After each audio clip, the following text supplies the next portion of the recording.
and then don't do anything with it. Yeah.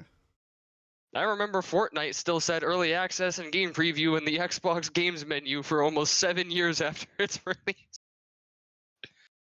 Or not 7, it was like 3 or 4, I think. Up until like chapter 3, it still said early access. Crazy. It's like, bro, you've been out for almost 2.5 years.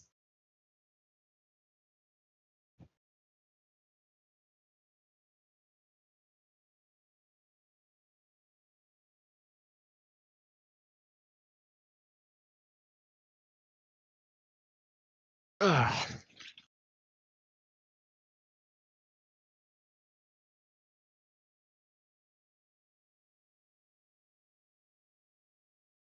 Still loading back in, I take it?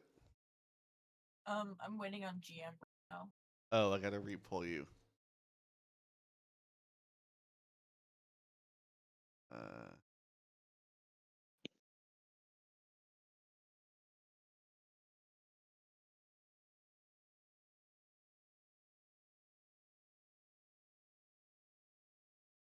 There you go. Oh, beautiful.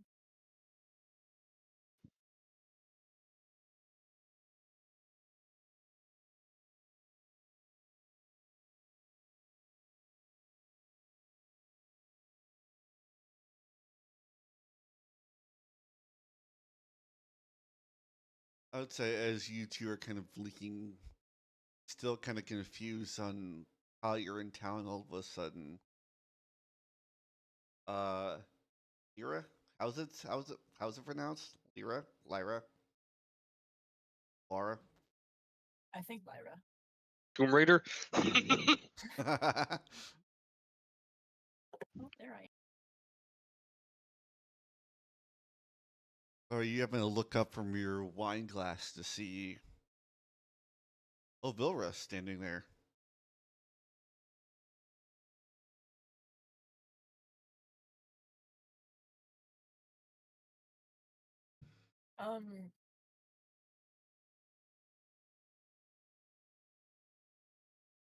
Almost kind of like in disbelief.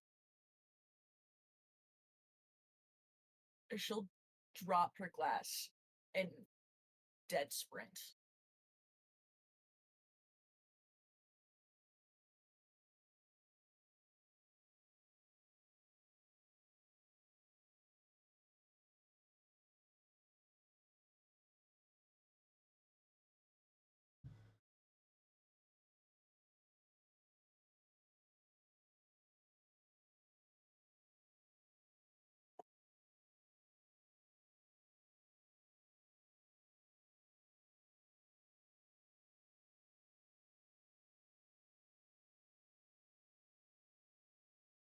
And she is going to tackle Hucker. Like right at this step, she will jump onto Lyra.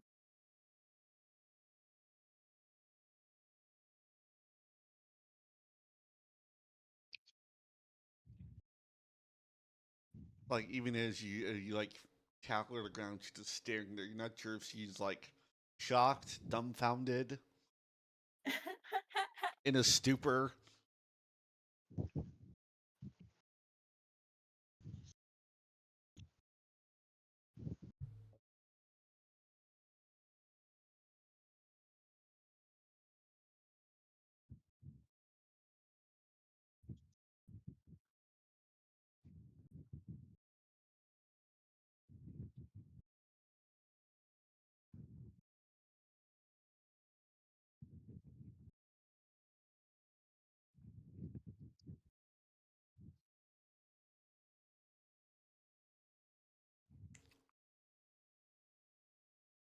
Oh, sissy, you're back!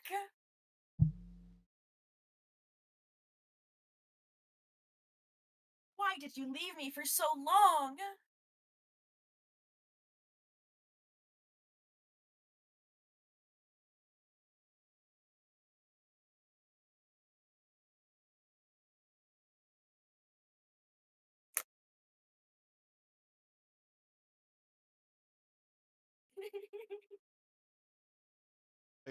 I guess for fail art, it's like as you're still coming to, you just see some lady come running out of the tavern and tackle Rower to the ground. And yeah, as that's happening, Phalar probably kind of like does his he stiffens up into the broad stance with his hand on his dagger for a moment, and then seeing Elvira just kind of more seem like surprised and annoyed rather than acting under attack, he softens back down and then just leans against this pillar like it's not my problem. He just sits back, watches, takes his flask off of his belt, pops it open, and starts drinking.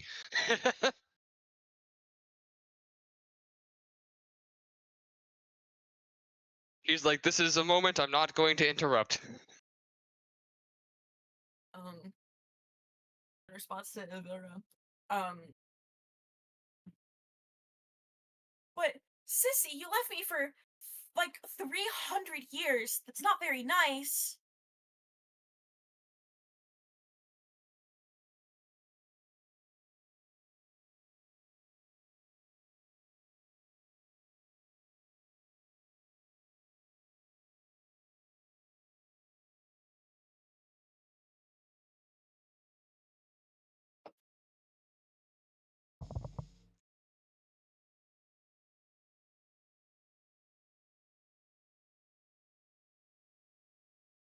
She'll let out an exasperated sigh and get up, dusting herself off.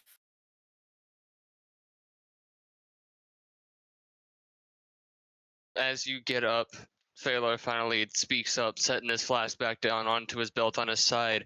He kind of speaks up and goes, so I assume that you know each other then? No, as she clings onto Elvira.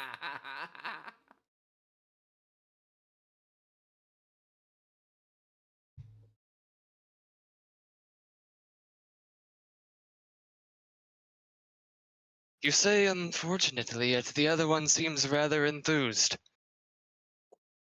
Ah, I see. Familiar relations, is it? I like Can't to say think I've... of it as charming, but that's a choice of words. Family's something I've only ever had a basic grasp of, but I can understand it.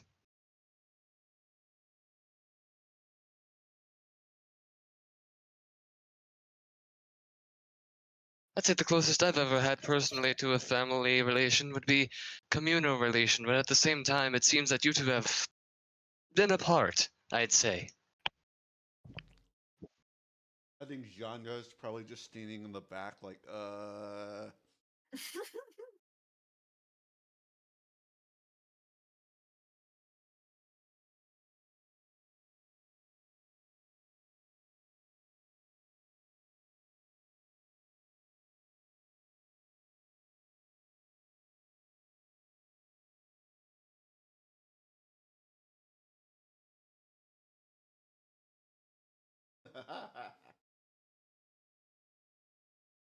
She's just gonna keep on like poking at her face. Taylor just, and to think, we've been traveling this time, and you had not mentioned that you had a sibling, though I suppose that we never asked.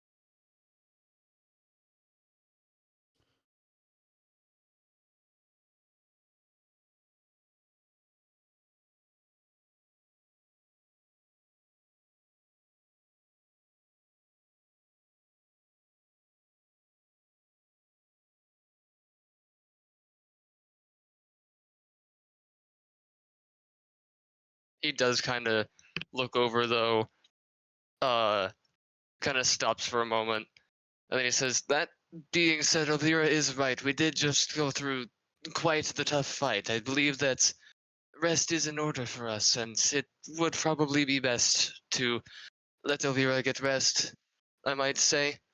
I don't mean to interrupt any kind of reunion, it's just that was quite a heavy situation.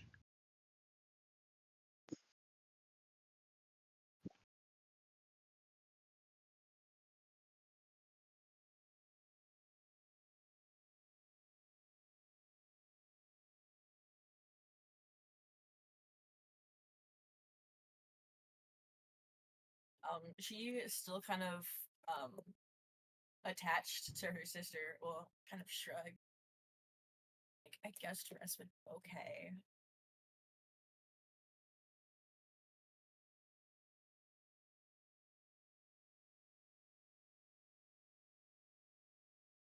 This is basically her, isn't she? Yeah.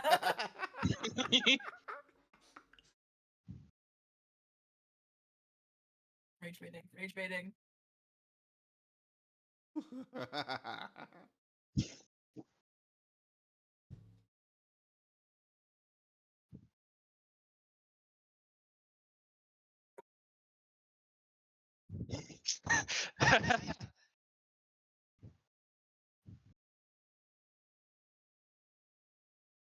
Genre is just gonna go inside. He doesn't know what to do.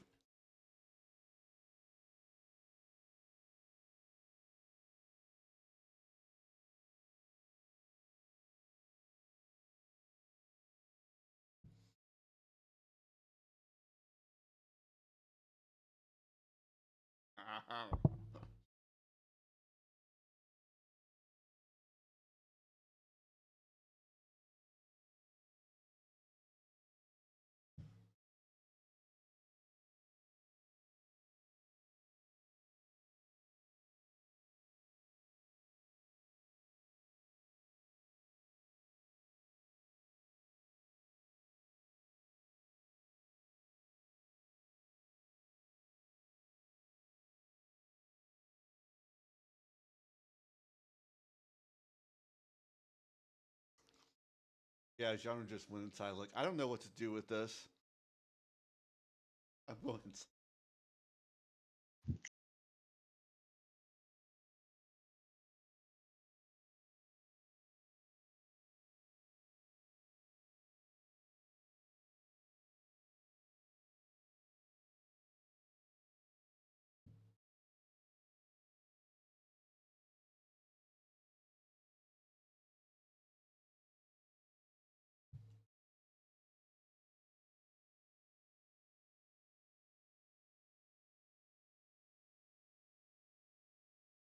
Yeah, I'd say, Larry, you kind of see that now, kind of like going up her skin are like these white streaks. Streaked. It almost Turning looks white. like lighting is kind of so just. It's like action movies and stuff when someone gets electrified and it's like lingering. Yeah, basically.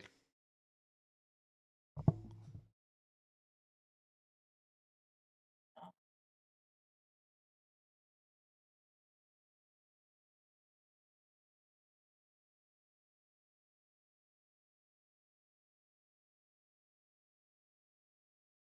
Genre nods and just awkwardly walks inside, not knowing what to do.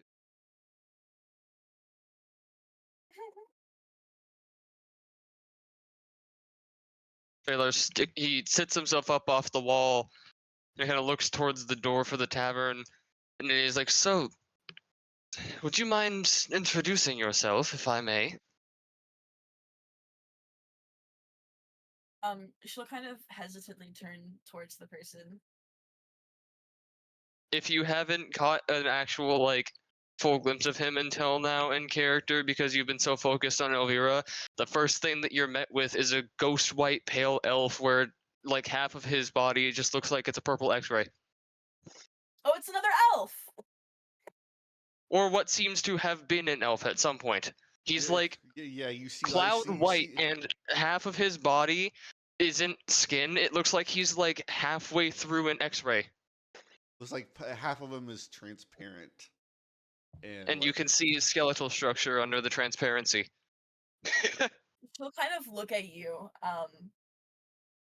shock, worry, and a little bit of disgust all in her expression.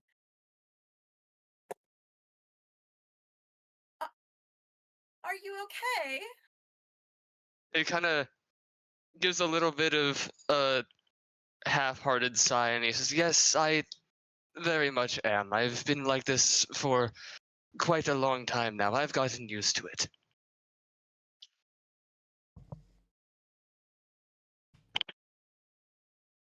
She That kind of being furrows said, her if brows. you can get past the look, I do make quite an excellent partner at any kind of party. I can keep down my mead like any sort of orc would.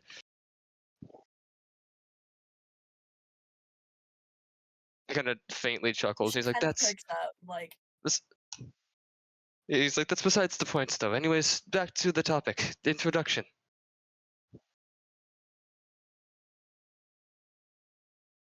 she'll give you a little bow. I always forget. Um, Lyra Juno. You may call me Lyra. It is a pleasure to make an acquaintance of another individual, I would have to say. As for myself, I am Phalar Divisio. They refer to me simply as Phalar, or in the case of a couple of our members, Fae.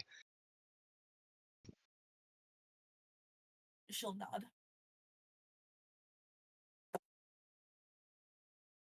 Now, if we might go inside, your your sister, as well as the rest of us, have been through quite the heavy battle and are in dire need of some rest.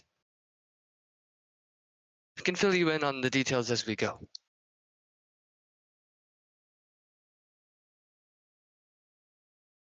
She'll kind of look at her sister, look back, and shrug.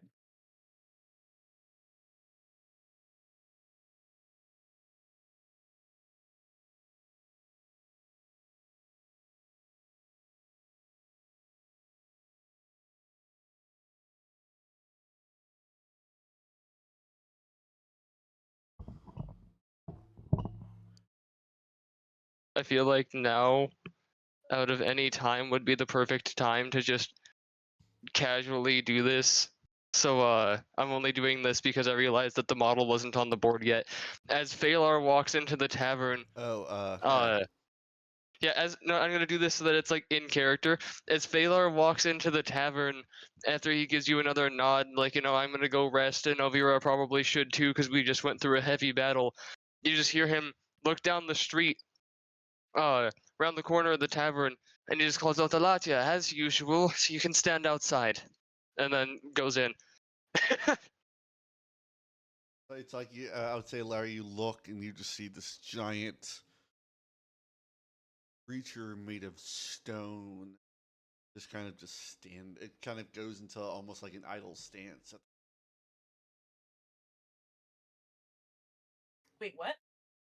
So as Phalar goes in, he's like, "Oh, I'm gonna go get rest. Elvira probably should too. We had a hard battle." He calls back over his shoulder down the road past you and is like, uh, "Oh, and Alatia, as usual, you can, stay or stand outside." And then you just see from down the street, this big old thing comes marching down and then stands at the corner of the tavern. Like this giant 12-foot tall, like stone kind of walks like almost like making like mini earthquakes with each stomp or going to the corner and kind of going into like an idle stance. She looks at it and It's turns just around standing and completely still. walks into the tavern.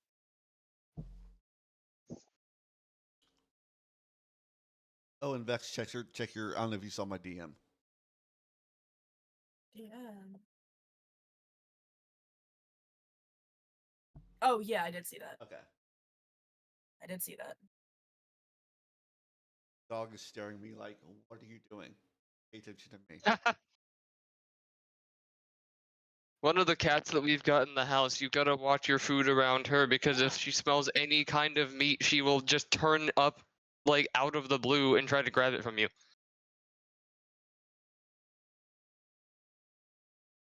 Came home yesterday with pizza from making it at work. It was a 3 meat, set it down on the countertop and opened the box, looked away for 2 seconds to get a plate, and she was on the countertop trying to get into the box.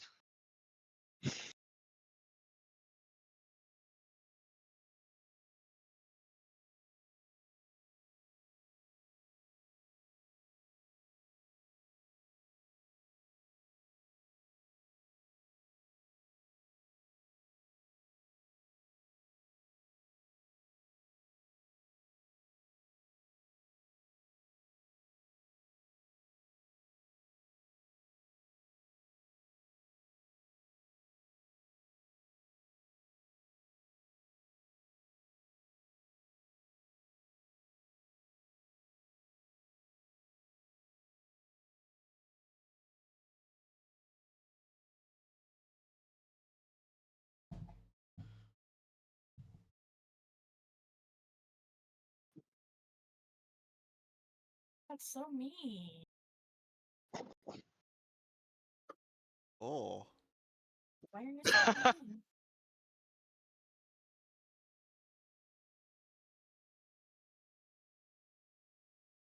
Can't believe you.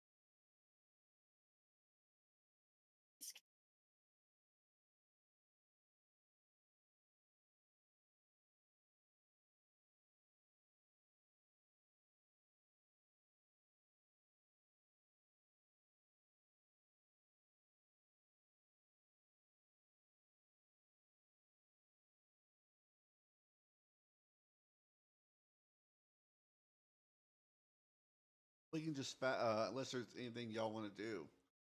Fast forward to the morning.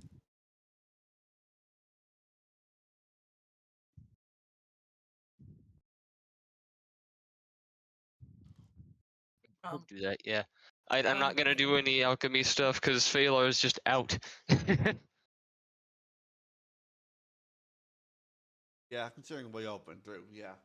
Surprised. Like, I'm not advancing very much HP, but like the amount of energy he was putting into what he was doing is where it's at, you know? Real. And then, you know, Elvira definitely needs the rest. Yep.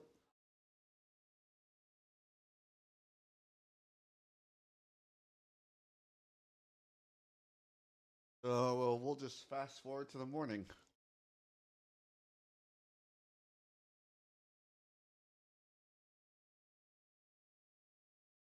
So what is Lyra gonna like knock on her door like Sheldon? Probably. Like Avilra, That or she would have Avilra, just gone into her room Avilra, and slept in there. Avilra, Avilra. Sissy! Sissy! Sissy! It's morning time. Rise and shine.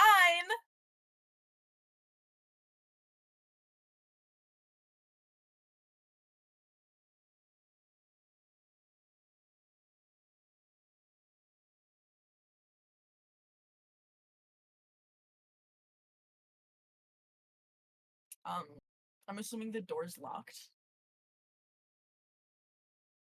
Most likely.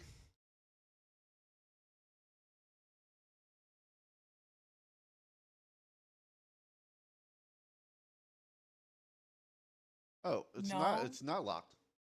Not locked.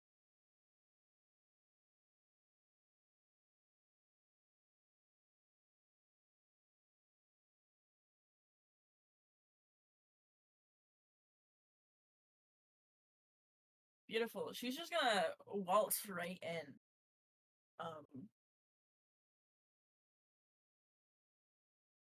And start taking shit off of the bed.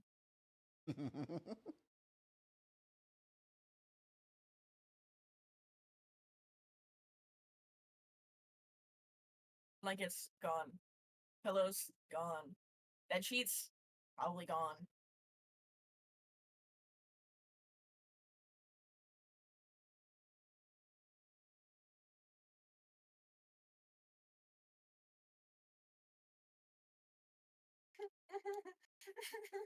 Hooray!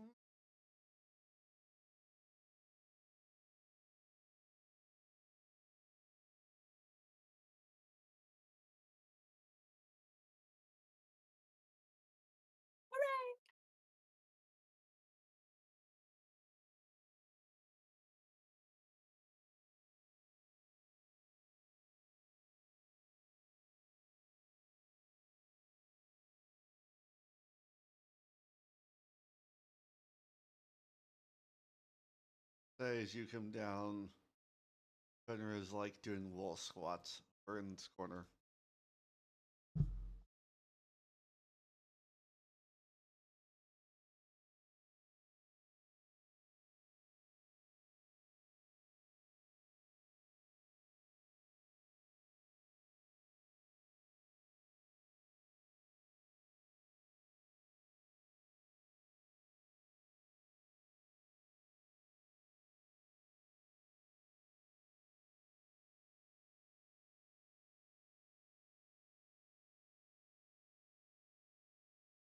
Rage bait. Rage bait.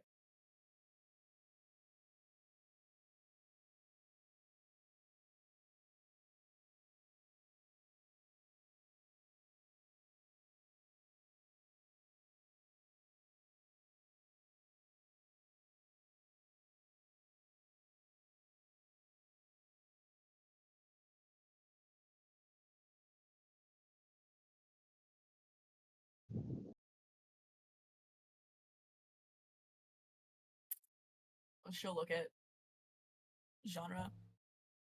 Just nod. Connor's just like Connor's just doing wall squats. Rage bait. Rage bait. Rage bait.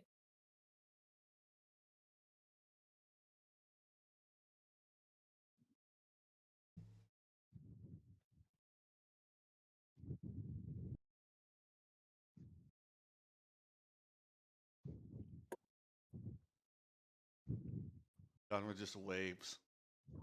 Oh, corner.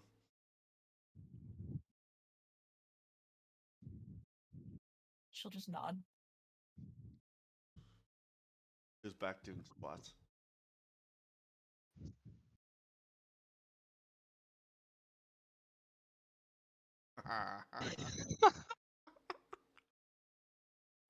On hearing that, Phalar sets down the cup that he's holding, sitting at the table, and he looks over his shoulder and he's like, "Ah, you two are awake, of course, yes. I got up a bit early as I had a bit of an urgency hit me. We do have somewhere that we need to be if we do not have anything else to do. The prophet said that he would send Otto's body back, and that's we'd probably have to visit clergymen to deal with his condition. I'd rather not let his body nor soul decay, so if we don't have any other early morning activities, would you mind coming with so that we can go and see if we might be able to patch up our friend?"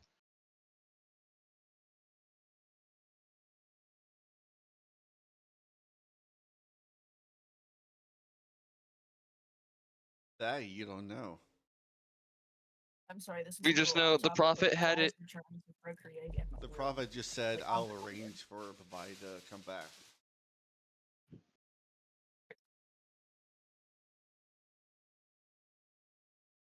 Don't know what state.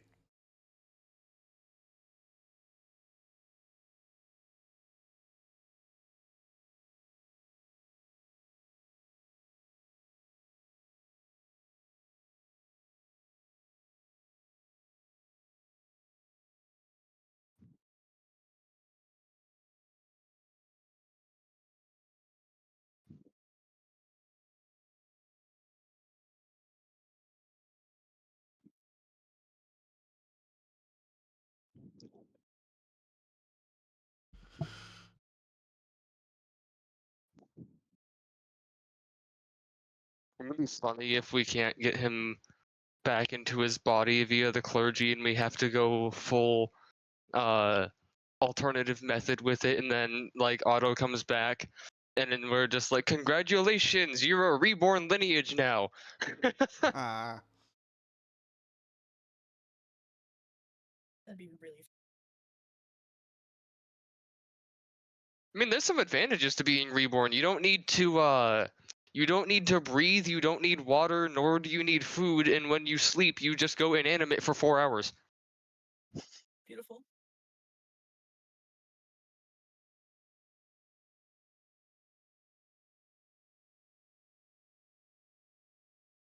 the-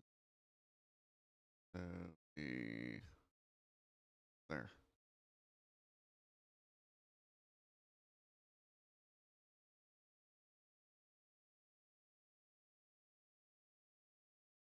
Yeah, Phalar is like, unless we have anything else that we need to do, sense of urgency, we should probably go visit the clergy to see if his body is there and see if they can do anything about his soul.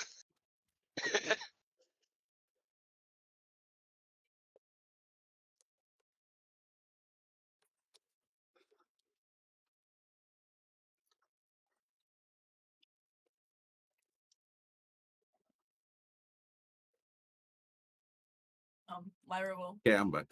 As Yo, Oh, beautiful. real quick, late. Yeah. Pharaoh sent me a message and said that there's a giant blue box taking up a good portion of your Twitch stream. Okay. I'm not He's sure just what it gonna. is, but he just let me know. She's just gonna keep saying, and she's just with her sister. So like, well, I'm happy to see you, but why are you so close? And she's just feeling uncomfortable for a second. Like, What? No, come back. Let me inside your skin. she's gonna be there, like,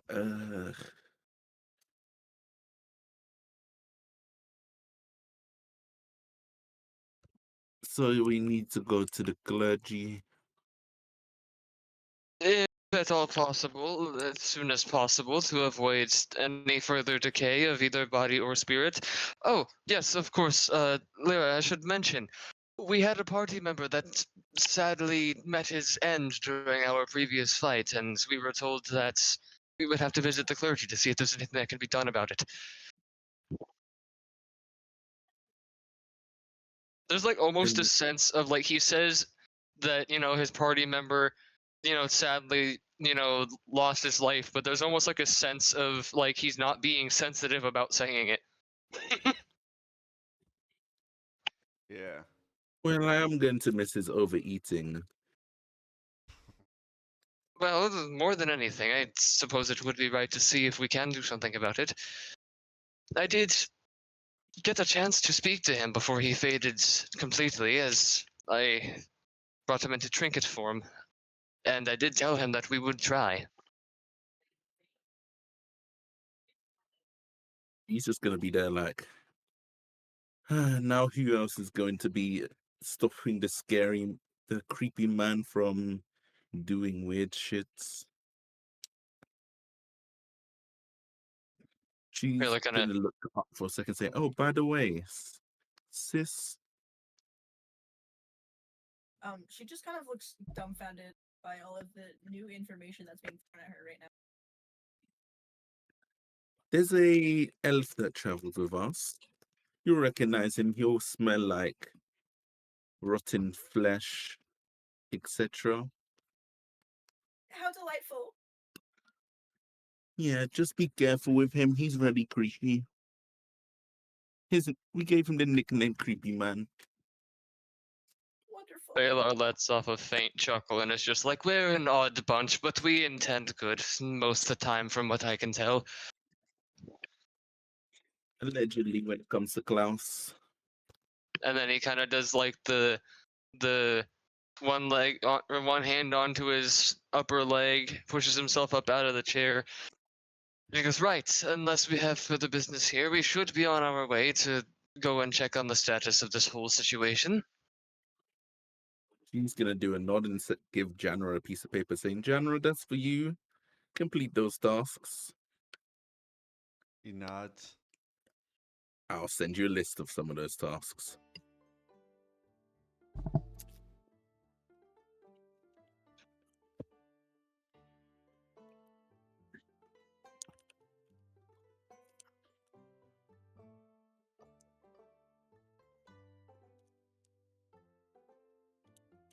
And Vex, you might mainly adjust the volume of the bot because something I can't do. Yeah. So if I remember, the chapel should be out to the left. All the major chapels are all the temples are outside the city. Wait for me!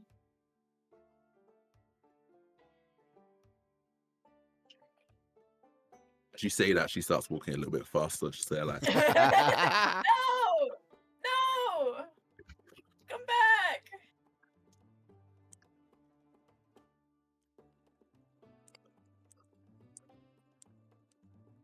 It's probably this point of where you hear a message from your head from in your head from the blue one. You hear him say, she stops for a second. "Your friend has arrived in the temple. big gothy, scary temple thing. Can't miss it near the farm. She's gonna just nod and say thank you. As she's gonna just carry on walking, say, Otto's body's arrived. Did you develop schizophrenia? As we're No. walking, Phalar kind of looks back at Lyra and just goes, or like raises up like this. It's like kind of a bangle bracelet, like, you know, like the thick wrist covering bracelets.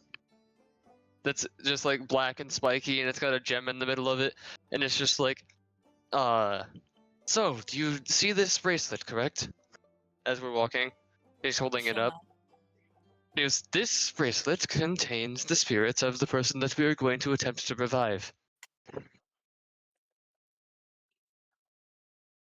And he just gives like a little look on his face, like he's kind of proud of himself for just a fleeting moment as he says, I did it myself, I might add. Not the killing part, the preserving his soul in the bracelet part. So basically, he She gives him a thumbs up. in this building right here. You would notice, by the way, Phalar, everyone's hair is a little bit black, like last time.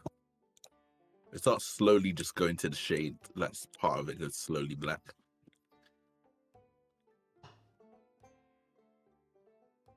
Yeah, she's basically permanently going to be +1 to just over time. It just like slowly gives her a +1, I would say, and then it don't.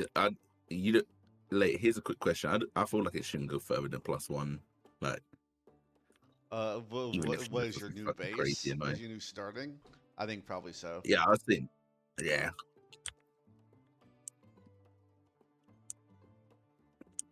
And she's just gonna. You would notice her hair color starts to change just all of a sudden. Hair color. Yeah, it goes a little bit more black in the middle, like spreading out.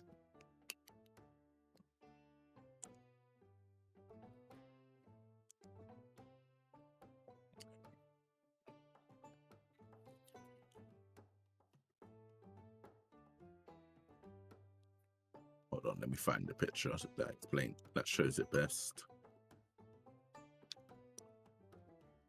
Kind of like, why's my screenshot's not working? What the fuck is my PC doing? Please stand by, technical difficulties.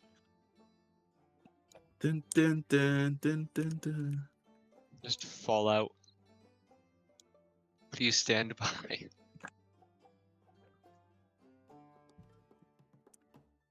There we go. I don't know what it's doing now. My entire PC just lagged. Yeah, her hair pretty much looks like that.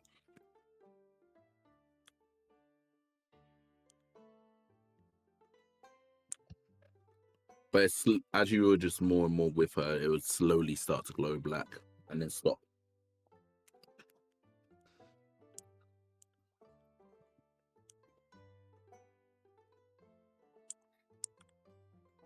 Emo. Wrong way. Fuck off. It's this one right here. Behind you. Alright, we'll go to the right one. Actually gonna ask, so what, how exactly, sister, did you end up choosing the one town? There's how many towns in this entire kingdom and you picked the one that I'm at?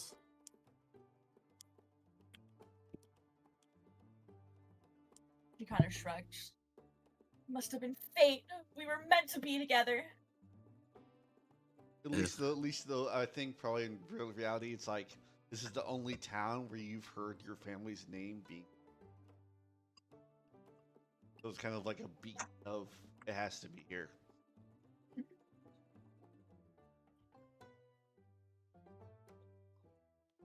She's gonna walk in and see the assassins. And you see kind of standing on the altar with another figure is The very well dapperly dressed, pale, bloomed one.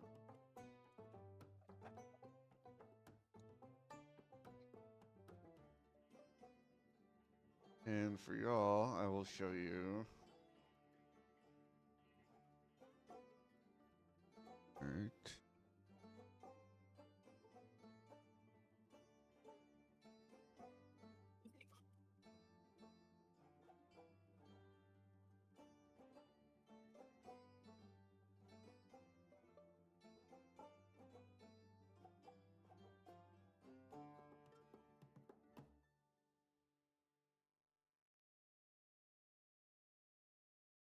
Give me 1 second. I'm gonna go grab something.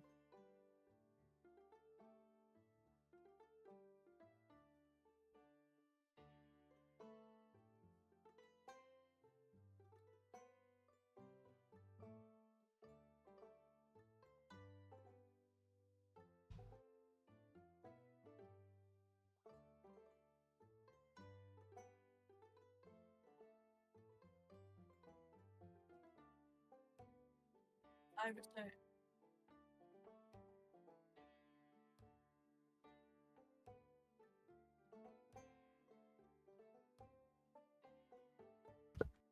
Ugh. Feel like I need to get the F a little bit. Like, yeah. More the annoyance in the voice.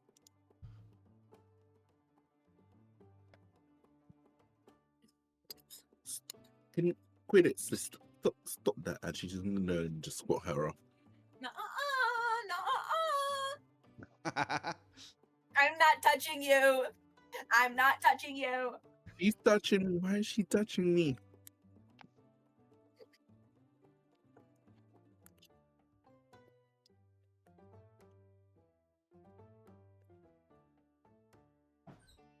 Those of you who don't know that this is what these two figures look like, standing on the altar.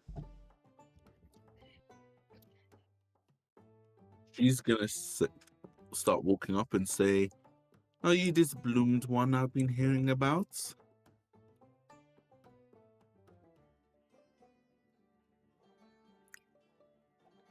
You see, like all the assassins are like hands on swords. He like puts up a hand as they pull their hands away.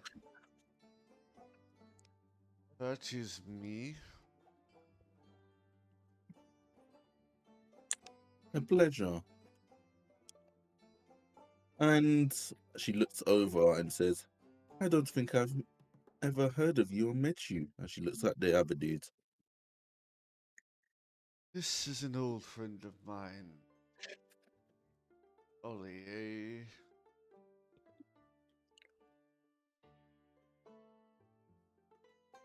renowned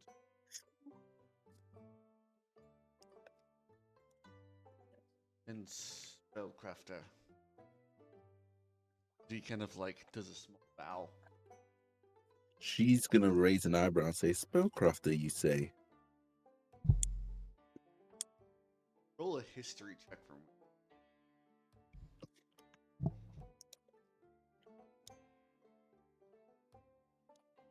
23. Damn. Heard many rumors about this figure. He is out of all of out of all the enemies Vecna has ever faced, this guy is like public enemy #1. It's like a legendary figure who has had more encounters. He's taken him down by himself than anybody else.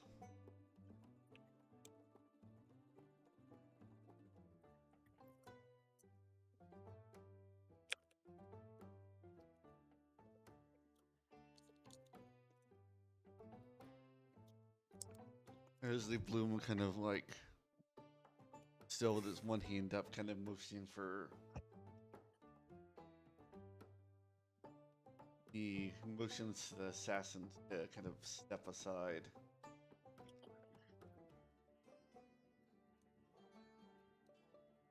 She's gonna go up. She goes a couple paces in front, and she just says something, whispers something in his ears really quickly. All right. It's just a quick thing. I'll send it to you.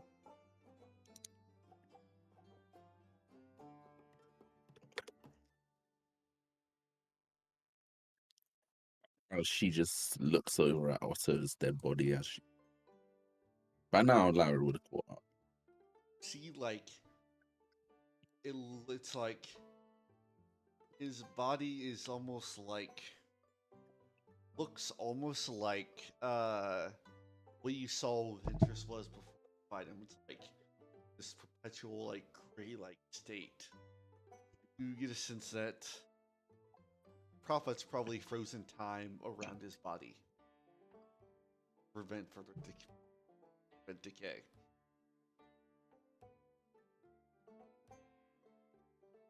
He's gonna just look at his body and be there like, he really did a number on him.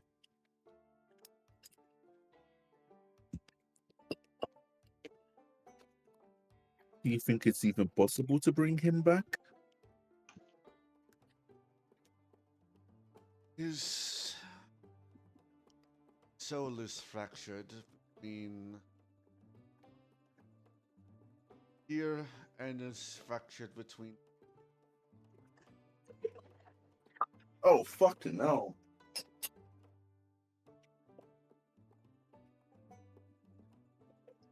I was leaning on my chair and oh my god, my chair's broken. Oh dear. Oh no. Physical difficulties instead of technical difficulties. Yo, where did the screws go in my chair? Oh jeez. I Oh. was leaning on one side and the I screws ate are it. at the bottom. I'm sorry. Your screws were very crunchy. They tasted like apples. They were yummy. And I just dropped my Chinese. Oh no. It's all going wrong. I'm here, Alright, but so- I'm just cleaning this shit up. Yeah. As they're saying that, Fedor kind of slowly steps forward with like just like again the look of gloom on his face, like the serious, as he steps up the steps, and he takes the trinket with Otto's soul in it in hand, and he holds it up, and he says, "Might this have something to do with why he has not been taken fully by his patron?"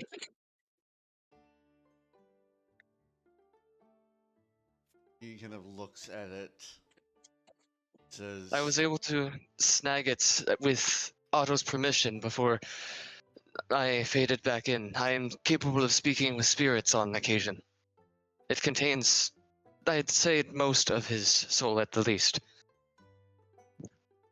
the other part is tied to its patron. It's unfortunately the cost of most warlocks who pursue that path to power. It can be made whole if the patron is convinced to release the soul and allow them to become one. Only then I think you can return.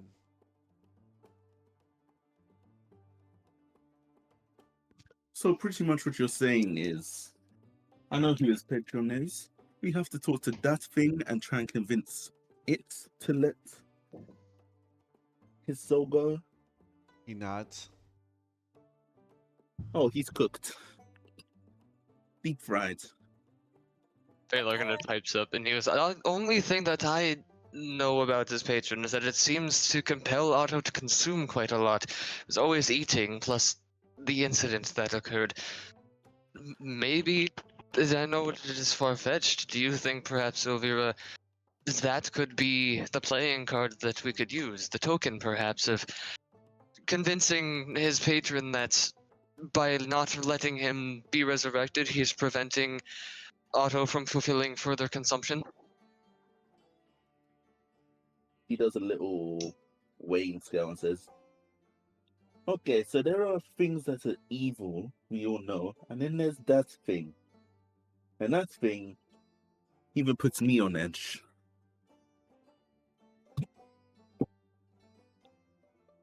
You kind of now you see Ollie's face kind of go pale, but kind of now realizing who you're talking about and saying, that thing would doom us all. Trying to convince that thing to release anything would be nearly impossible, I'm afraid. It's only thing it wants is to consume everything till only it remains.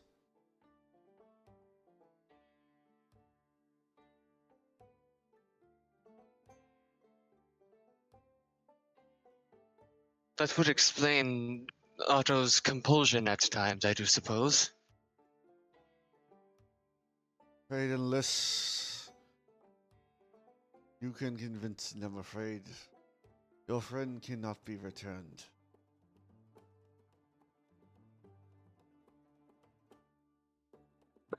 You would need something to offer that thing, but I refuse to offer. And she looks over at her sister, and I refuse her to even try and remotely get involved.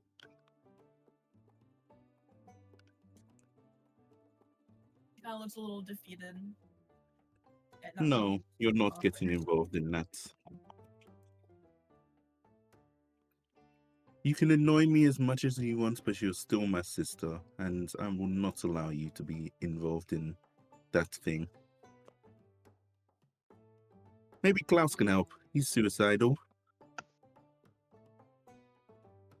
Then only thing I can do is only thing we can really do is put him to rest, I'm afraid.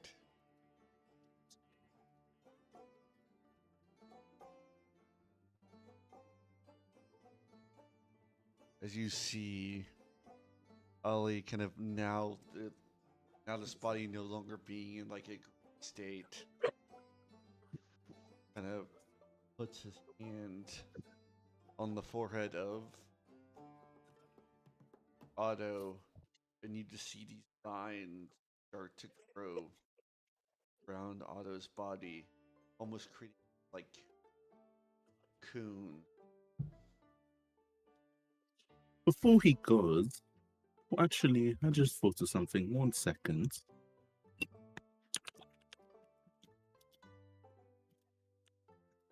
Actually, he's just gonna space out for a second.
You want to reply at all to what he said?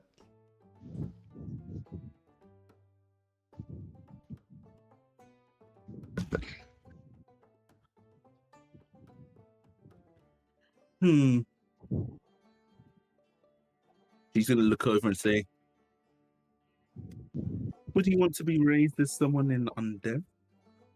Actually, he looks over at Otto, not Otto, Phalar. What was that? It's possible he could be raised as an undeaf.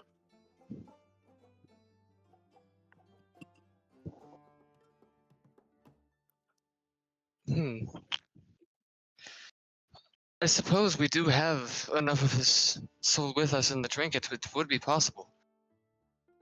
The question is whether or not he would retain a sense of self.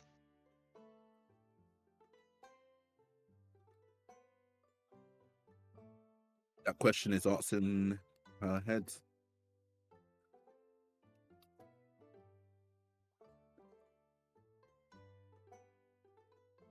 I have, in my past, met a few individuals who have been resurrected through darker means who, for lack of better words, did still recall who they were. They would refer to themselves as being born anew or reborn, and I do wonder if it's possible with what we do have. It is, of course, still a long shot, I'd imagine. As you're talking, you're going to see her put a finger up and say, 1 second. It's possible. But basically, if this happens, Otto would have to. I was gonna end up having to changing his race. To be a permanent. This would be a permanent race change. Without the context of D&D, that's a wild thing to say. He would probably be a Hallow. There's reborn, yeah, Hollow or reborn lineage, those are the two. Yeah. Because reborn is kind of you either Frankenstein, MacGyvered, or put their soul into an automaton. Why don't we put a pin in it? And is it possible to preserve his body for a little while? Ollie nods. It's still Let's like preserve it it's for- still wrapped in that cocoon of vines. Are you able to keep this safe also? Or she just looks over at the little trinket that Phalar has in his hand. Should come in handy when we need to do the process.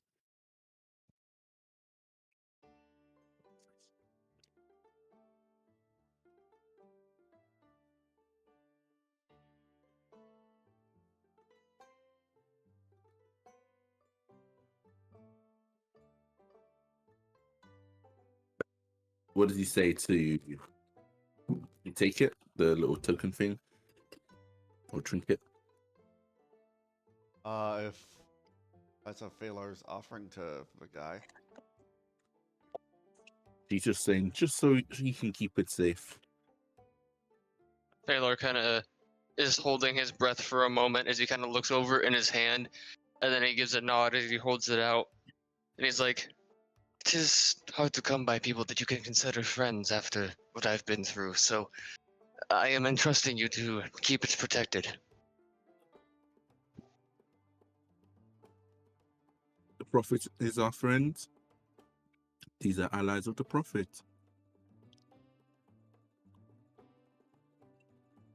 Taylor does give a nod off towards Ollie, and he's like, as you say that, and then he looks at you after he gives that nod off towards Ollie, and he's like, I mean, yes, of course, there is individuals outside of our party within this room that I do have a great deal of trust in, I would say.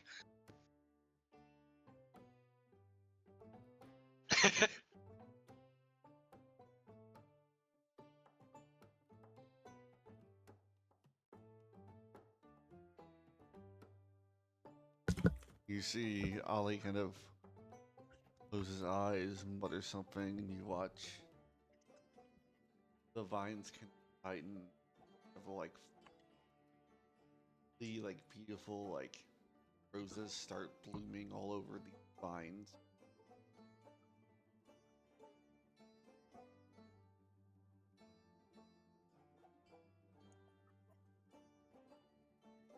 His body is safe for now. The time comes. Steps away from it.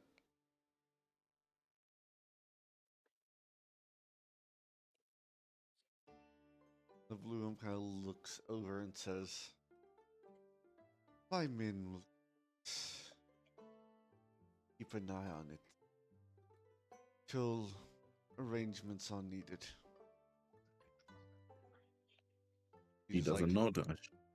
like looks at all the men, kind of like makes a little circle with his feet. All the men start moving and circling it.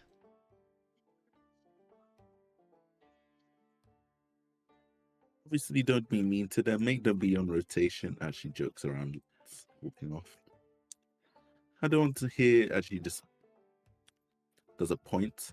This guy here has been working a shift for the last 4 days and hasn't slept.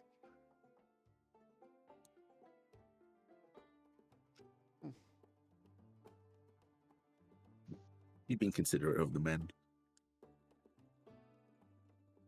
You're pretty much saying don't make one of them do all the work. She's saying don't let all of them just be staying there for, like, put them on rotation at least. Like, imagine these guys are just there like, we've been standing here for 6 weeks.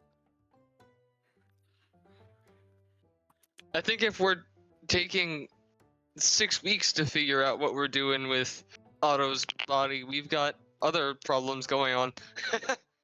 It's a thing of we obviously need to ask also if he wants to return as that character when he does return. Yeah, Yeah. it's kind of like I think this will kind of be on pause till you're back from him. Yeah, because I don't want to force a race change on someone.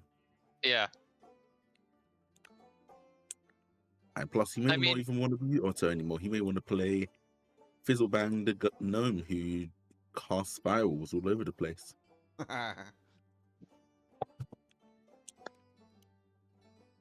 As she's gonna look behind and just say, "Shall we go now?"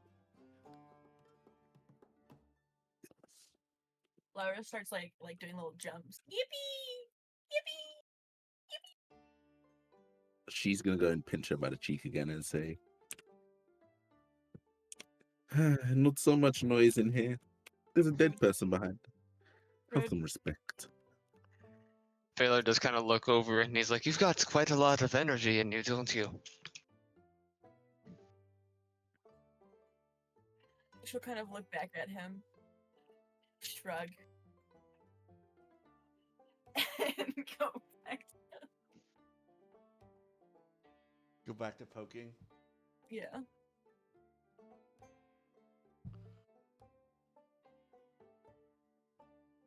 He's going to talk to her sword again about something important now.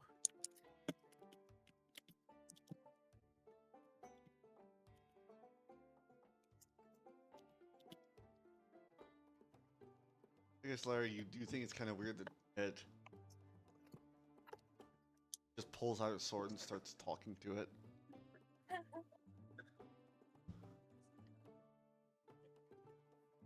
You would notice though her arms are still limp a little bit. And she's gonna say, "I need to get some new clothes." Let's just be glad that it's not the Sword of Kos and you don't have to do the thing. Yeah. Oh my god, that was amazing. For our new folk, a quick above the table thing. Last campaign, the Sword of Kos came into question because of the whole Vecna, thing, and we passed it around the whole party, and every time that a new person touched it, Late had to do the whole introduction sequence again while analyzing that person.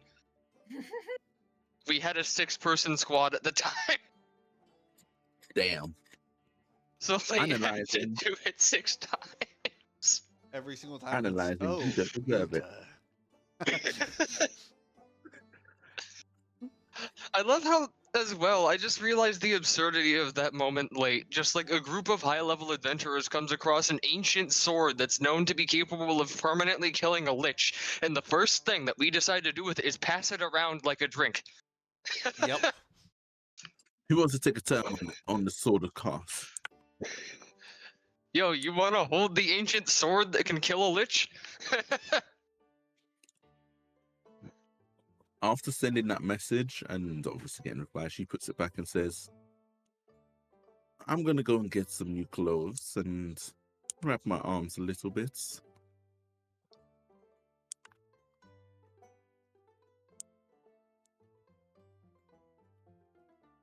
Actually, what am I doing? What am I doing going and buying my own clothes? She's gonna take out her sending stone and tell Janra to go get her some clothes. Okay. Okay. Poor Janra. The doors are closed behind you.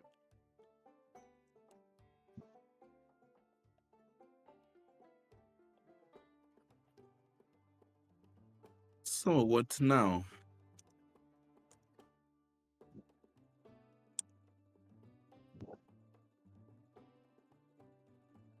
Well, Actually, that is actually quite a good question. we have to find a. We have to look within a memory, and it's the key to unlock it, which has the artifact. He was a This little is bit vague of whose memory it is. I'm thinking I know whose memory it might be, but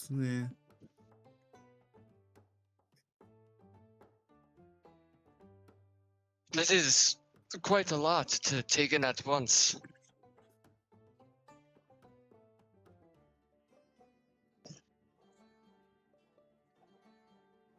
anyway, I have, sis. Oh, go on. Sorry.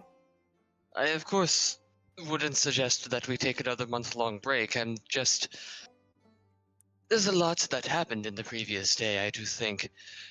I am myself still trying to process a bit. It I is, say we take the day to rest and recuperate, and I catch up with my sister a little bit. yes, that is actually also a good point. He says that he's kind of doing like, the finger up thing, kind of like the eureka motion. And then he goes, we should actually probably catch her up on this whole situation so that she's not completely lost as to what we are doing and what just happened. He's gonna just say, "We can do it as we walk." As she just says, "Might as well go to the tavern. That's where we always stay."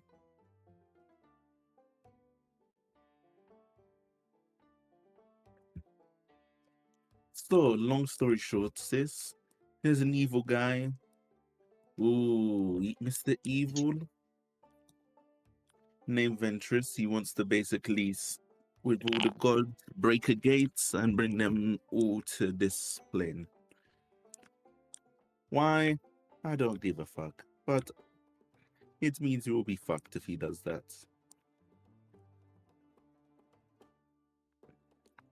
And all we're doing is trying to stop him, and we all have our own reasons. And that's just what makes us work, I guess. We may all have different end goals, but all of our end goals would be preferably met without the gods invading our world and breaking everything.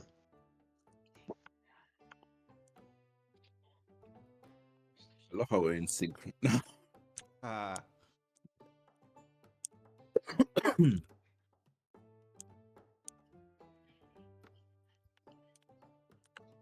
I haven't been moving Phalar because I got food, so I've been multitasking eating. I am You're very good. hungry. I forgot to eat lunch. I forgot to eat lunch, and my breakfast was Nutri-Grain fruit bar. Oh. I've had lollipop, and then I sat down for D&D. I can't eat very much snacky stuff right now because I'm still on tooth extraction recovery, and I'm coming up on like Monday will mark week 3, meaning that I can start doing like crunchy stuff, but I have to be very slow about it. Like especially like carbonated stuff. That's another thing I can start reintroducing. I went through a single can of soda over the course of an entire day yesterday. Because I have to very slowly sip, so I was just taking a little here and there. I can't let the carbonation get into the extraction site. It'll mess up the healing. That's crazy. As she's gonna see Janra probably by now would have got the clothes, right? Like,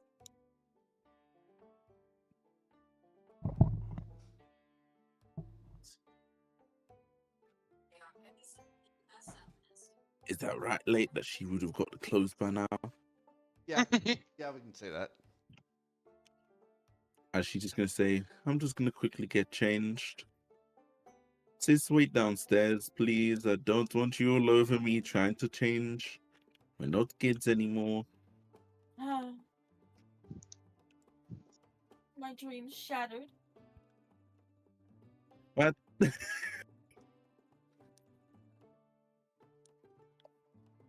gonna sulk at her table.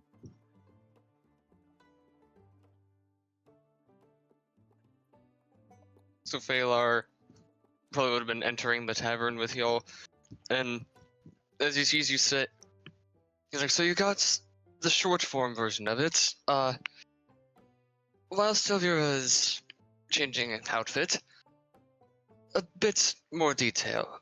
Ventress is, well, he's an interesting lot. He's very strong in terms of magic, though doesn't seem much in terms of direct fighting. He's also, in my personal opinion, a bit arrogant and full of himself, but that might just be my own look at it. In our party, we've got, well, your sister. From what I've seen, quite devastating up close and direct melee combat, I might say.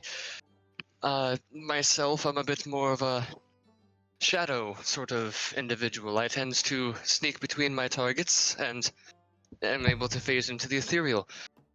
The one that recently fell, well, I've never seen a man sling a spell further in my life. And the one that you were told not to trust it very much. He's a bit dark in his methods, but they are effective. I would say, as you're drinking, you watch this like purplish smoke kind of drift off, like a small cloud of purplish smoke kind of drift off your, and it just travel down the hallway, starts to float downstairs. I would say, Perfect. as you're having this conversation, Roy, you would notice this kind of smallish, purplish cloud kind of float over the Lyra, it kind of floats around her for a second, or float off of her, back up the stairs. Then Livera, you see it go back to the.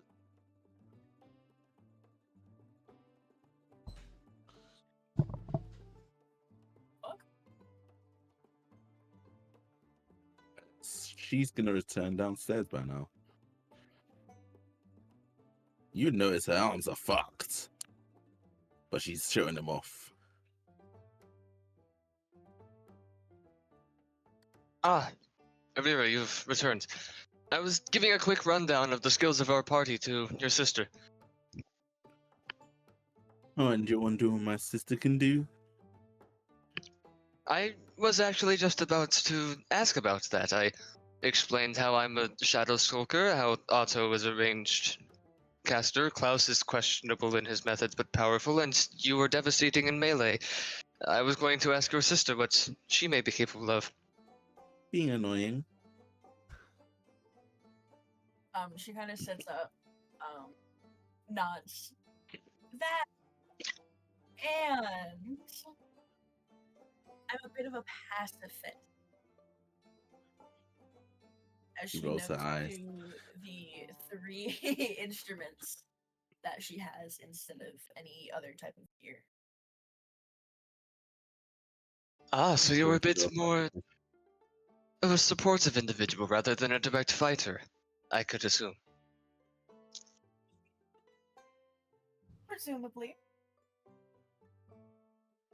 Of course, she never listened in back when we were kids learning how to fight. Yeah, and thanks to you leaving, I had to start trying. Thank you. She says, why are you acting like this is my fault? Like I deliberately wanted to go through a portal to the Shadowfell for 300 years.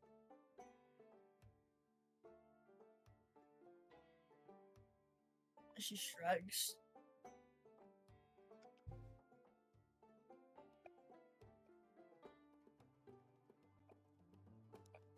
It's just been better. She sighs. So basically for 300 years, all you've learned how to do is play an instrument. Or 3 of them. Precisely.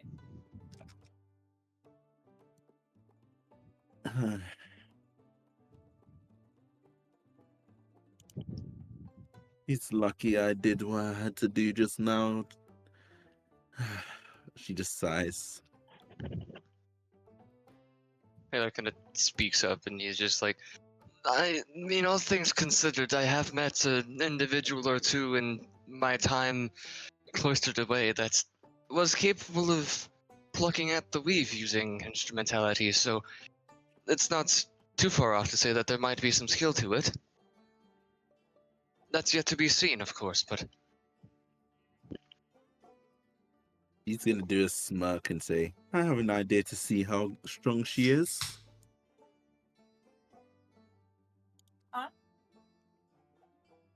She's gonna say, you might be a pacifist, but you know who isn't a pacifist? And she's gonna put over at General. He waves. Oh, come on now. I don't want to fight. Pussy.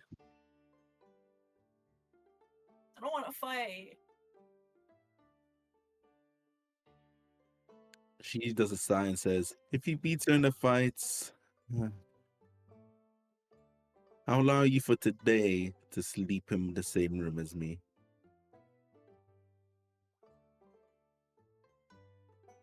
And if you beat her well, I'll let you sleep at the edge of the bed.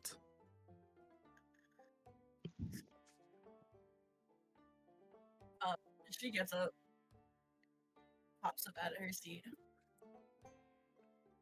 You know, it's funny, Janna is level 2 and she has no combat spells. Baylor's just kind of sitting there watching, and he's just like, Here are we doing this outside?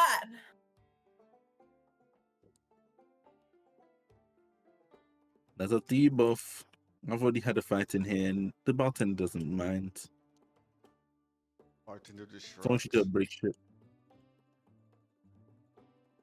He's probably more neutral about it, given the fact that it's being coordinated instead of just a random drunken bar fight. Yeah, She's he gonna rem- say, no. Bartender just shrugs and goes Go. back to cleaning his glass. Don't break my furniture. No, nice clean fights. You can do whatever the fuck you want. And she's gonna just watch. She mainly wanted this just because she wants to see how far Janna has come.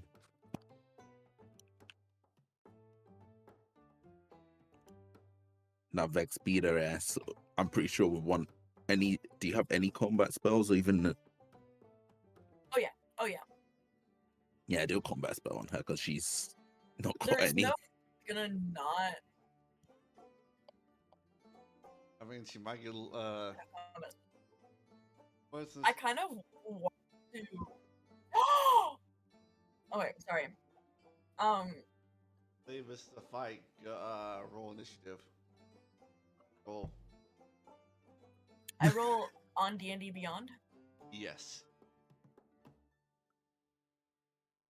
Just you might sometimes catch rolls happening in Tailspire itself, because I have a thing that lets me automatically add the math from D&D Beyond into Tailspire rolls, and I just like the physical dice roll more than relying on RNG.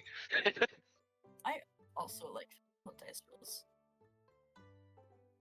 And like, there is something to be said about, D&D Beyond does bounce it off the sides of your screen, but I've had a friend say that it's possible that it knows the number before it lands. Wow, genre rolled really well. Lord. Mm-hmm. Oh She has god. the alert feat. Oh, there it is. Yeah, it's right next to your. I did it. Oh yeah. 14. Oh yeah! Oh yeah. Squid launcher! Alright, genres first. Where? Where? Janna didn't get. Well, she's not able to use her weapon because Severa doesn't want her to use her weapon. Where She'll is see. she? I don't know where she is on the map. I don't see her. Right in front of you. Oh, she's right in front of you. Yeah. I don't. I don't see anything right in front of me. You don't see a token? No, Right there. I don't see anything there. Do I need to make a token? Maybe you haven't downloaded it, maybe? The community thing. Token. I don't know, 'cause I haven't seen her the entire time. I thought there just wasn't a token for her. You seen at Do least something technology. look. But she still has, right?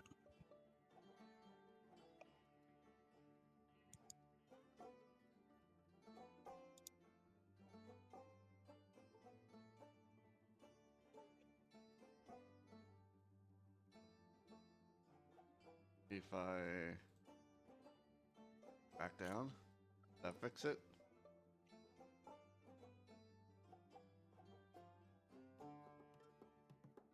So do you just see like an Let me back in! an empty base right here? I left. Joined. Okay, come back. Bring me back! You have to put like Okay,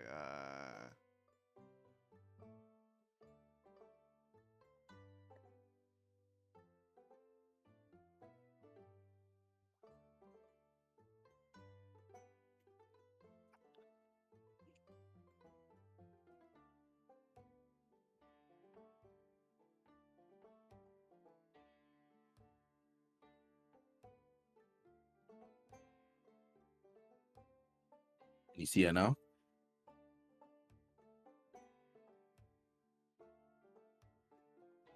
Facts.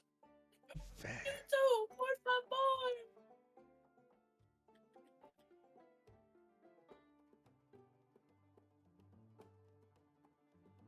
you see her now? I see her! She's real!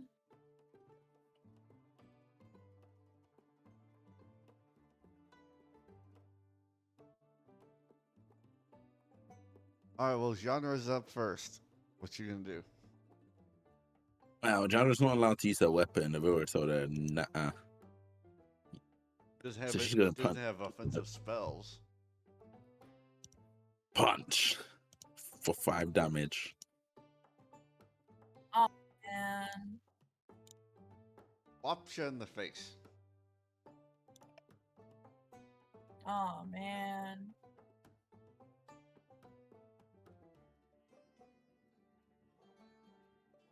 That's her turn. She's gonna punch her in the face and just wha.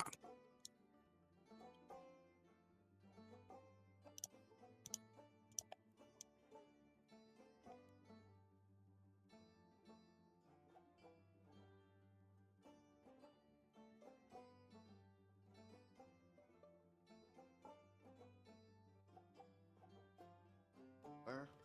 I'm not sure what I want to do. I kind of want to just punch her back. I think it'd be really funny.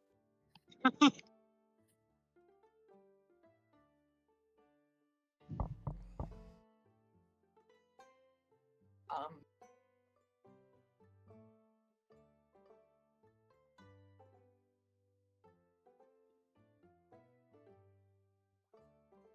She's gonna like kind of look up after that punch. You're like that kind of sucked. As I cast Vicious Mockery, and I need her to make me a Wisdom save.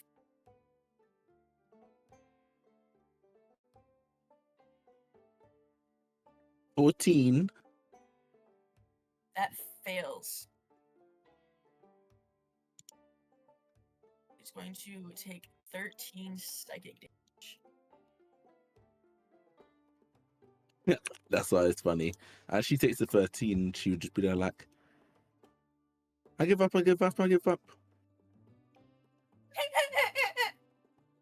She's on 8 health.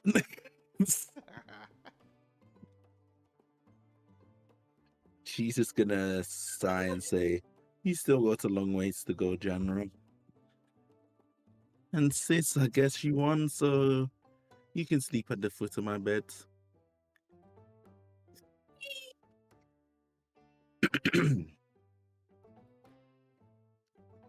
Ugh. Just don't wake me up, please.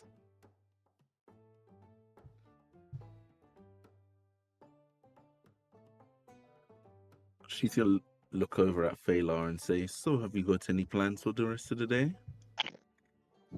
I might have one or two errands to run, but other than that, I think just needing to figure out what we are doing from here and allowing the events of that fight to process a bit.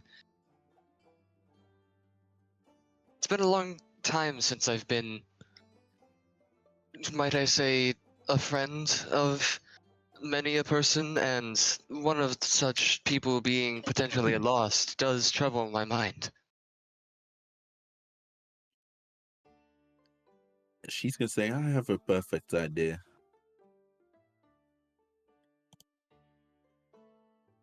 She's gonna just be there like, "From a mutual friend, I've been hearing about a place called the Ivory and Emeralds. Nice place to have some dinner instead of eating the same food here over and over again. Why don't we do our errands and then we have a dinner in remembrance of Otto? And also to get shit-faced drunk, but... Drunk? I mean, yeah. Have you not been drinking yet? Have you not drank anything since we left? Or since I left? I like getting drunk. Ugh. Taylor kind of gives a little chuckle, and after Lyra says that, and it's just, I can attest to that statement myself. It's one of the few ways that I've learned to deal with stresses these days after what I've been through. You can clearly see he's got, as he says that, you probably notice about now that he has two flasks, metal flasks, strapped to his belt. It's beautiful. Whatever might be in them is unknown, but you know, along with them, there's also like a bag that you've probably heard making glass clanking noises because he has a bunch of stuff in it, but it's kind of like a component pouch. She can say, "I do have some errands to run myself, so..." She's gonna look over at Lyra and say, "I guess you can come with me."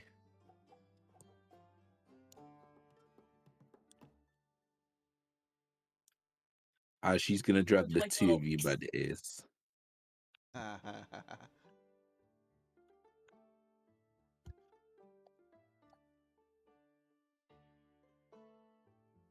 As you know exactly where she gonna take her. That's her sister. She gonna take her there.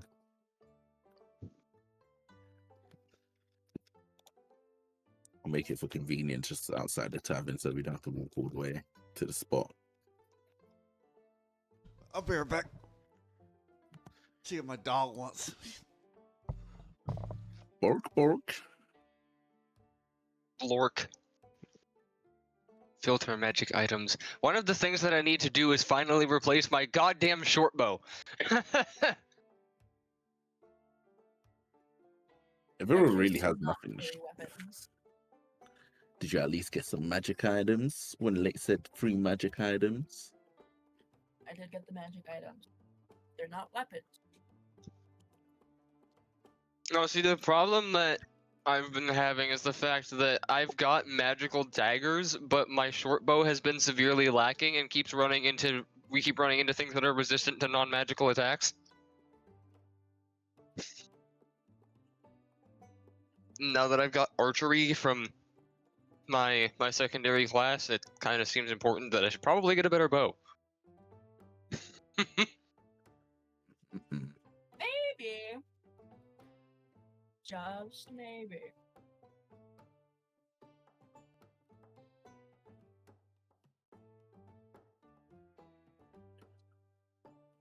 show you the video of how, this. I'm gonna show you how Aurora's basically just been the entire time. I got the inspiration from a solo leveling abridged.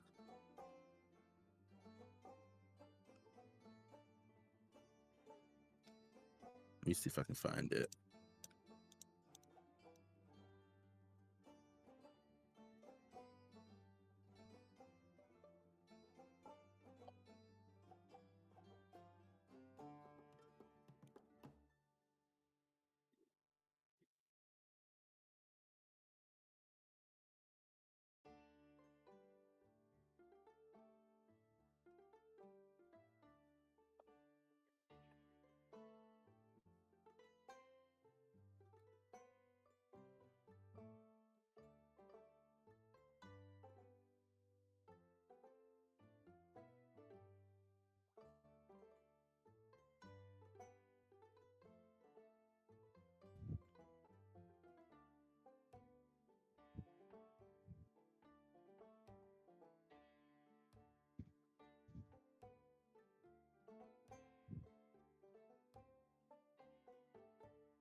Not find this video.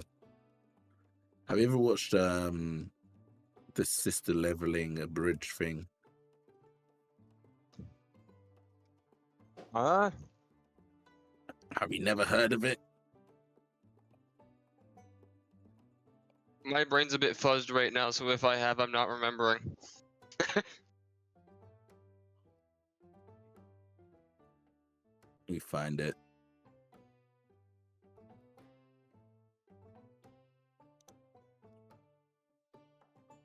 Oh shit. Huh? Hey, late. Yeah.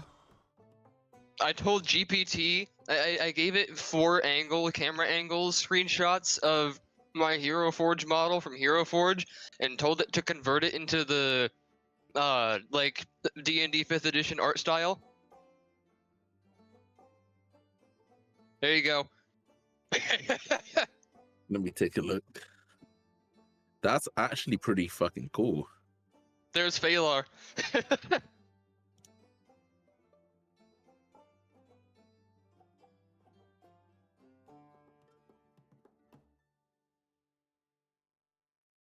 So I That's- took different. I took 4 different angles, front, left, and right, back, left, and right, and then told it to convert that into the thing and gave it the key points, and that's what it spat out. That is really cool.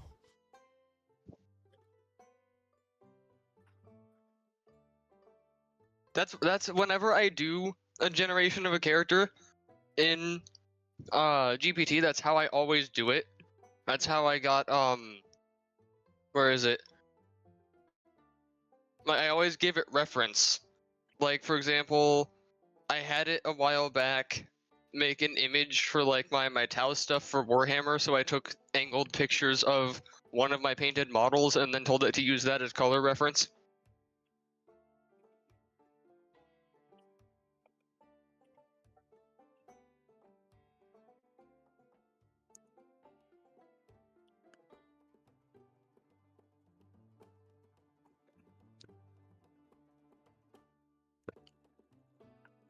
You would see Lyra as Avira is going to change her face in front of you.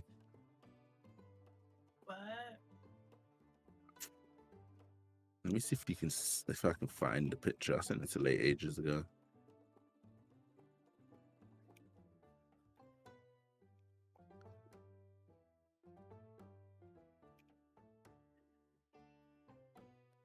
She's gonna say, "Now, when I'm like this, important thing, do not be too close with me. Do not use my real name.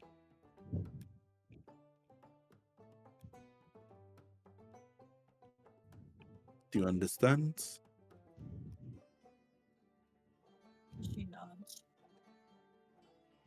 as she looks over at Lyra. She nods.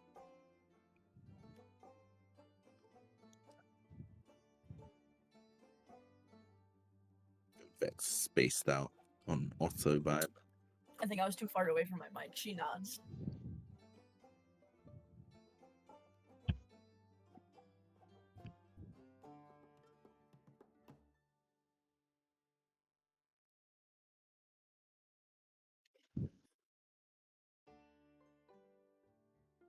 Aww. Where's my shit bugged out? Oh, my shit bugged out. Hello? Hello? Hello. Yo, my shit is bugged. Hello. and Hello? Welcome to There we Los go. Fios Hermanos family. My name is Gustavo. My fault. My shit completely bugged out. That was the perfect timing. Just my name is Gustavo. Boom. Hello? Okay, there we go. Now my shit's fucking out. God damn. Yeah, Holy my shit. audio completely got muted. Where did I send? Oh, there we go. I'll send it only to Vex. You gotta find out when it comes to that failure.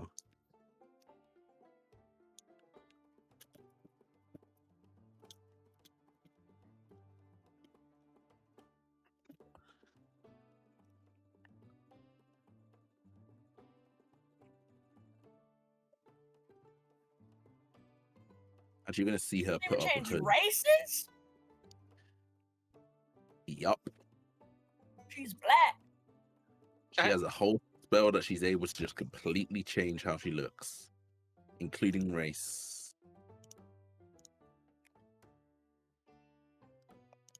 I can't remember how long it lasts for, but I'm pretty sure it lasts such a long time that she don't need to even worry about shit.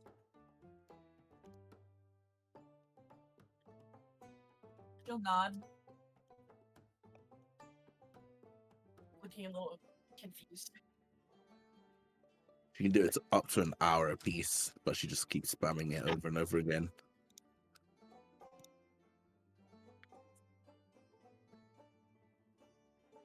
As the first stop, she's gonna go and see the bloomed one.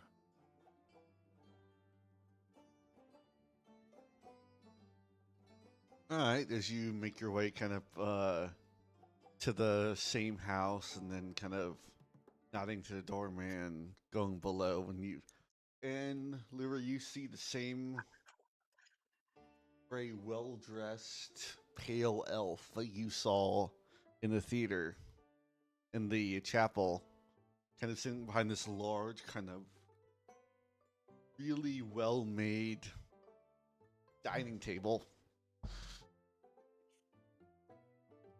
sipping on some wine.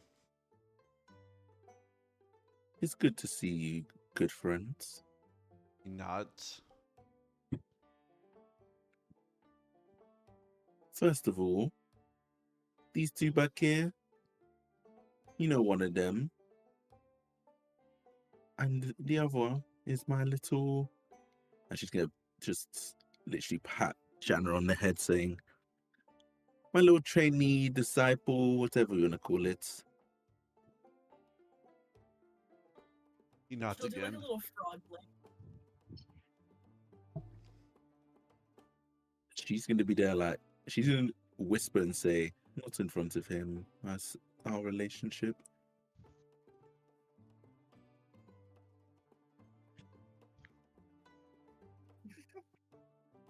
As she just says, first of all, I would like to thank you for what you did for our friend Otto.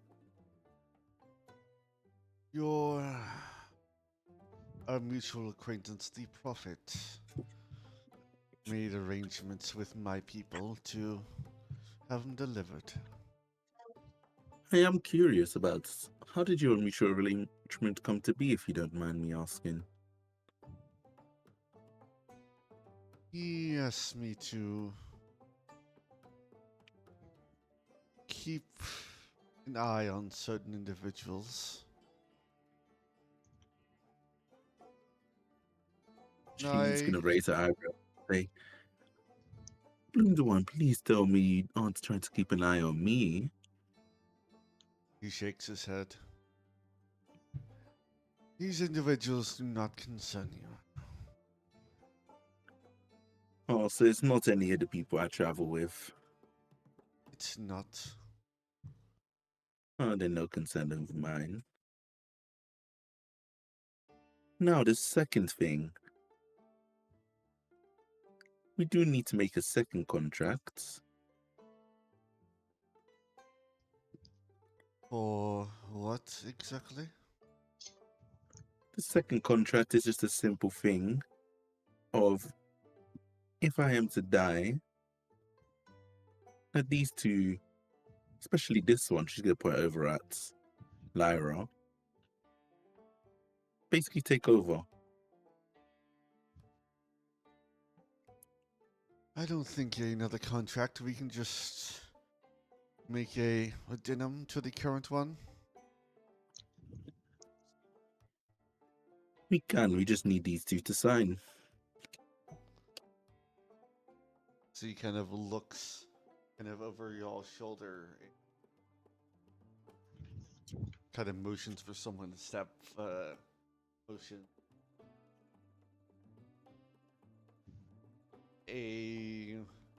Another half elven woman, very similar attire to the Bloom, but more armored than finer clothes. As she brings over the contract. She's going to look over and say, why don't you introduce yourself, Lyra?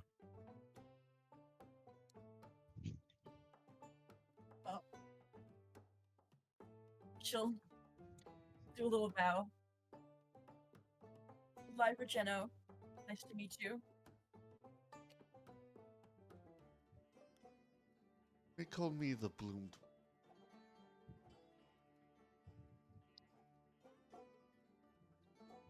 She'll nod. As she goes over to do the contract, saying, you of course know my true face. This is why I'm making sure the contract is amended. He nods.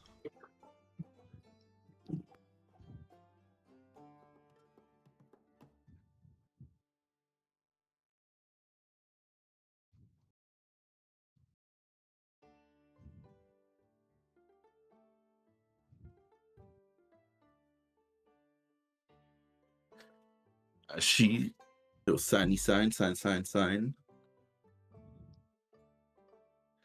She would then say, well, then that means things are in order. We are going to have some more business coming soon, but I need to set up some things first. Stood. As she says, but we will take our leave for now. Nods and goes back to eat a fancy meal. As they walk off, she's going to be there like, you probably have a lot of questions, don't you, Lyra? Yeah. Go ahead. What? Go ahead and ask them. What am I being signed on to? Her business arrangements. Essentially, she's going to say, Janna right here is going to be dealing things on the front end. She's the one who's dealing with the trades that me and the Bloomhorn do. You're to keep the family name above it, which allows it to actually run.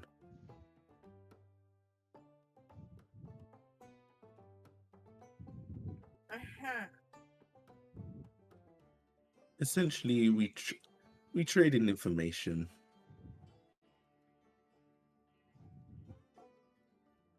I have a few people who have ears to the streets and elsewhere. I trade it with the Bloomed one, or I trade it with the guild in this town, So and they pay for the information. basically above a table, She's with the Bloom one. She's made a deal with the mafia, basically. Yeah, pretty much.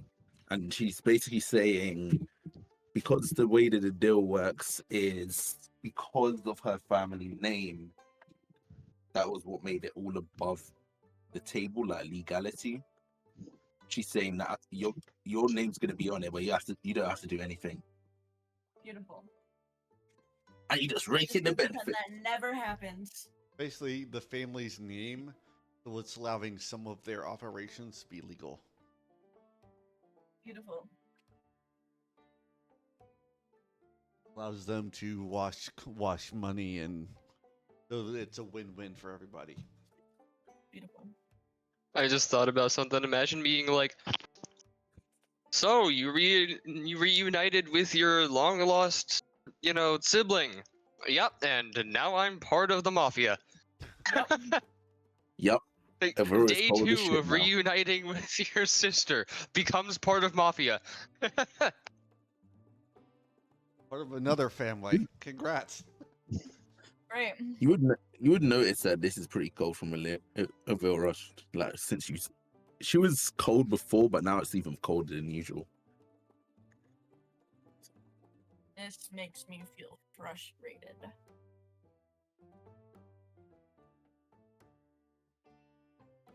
She's just gonna be there like, I know it's a lot. We'll talk when we get to the tavern.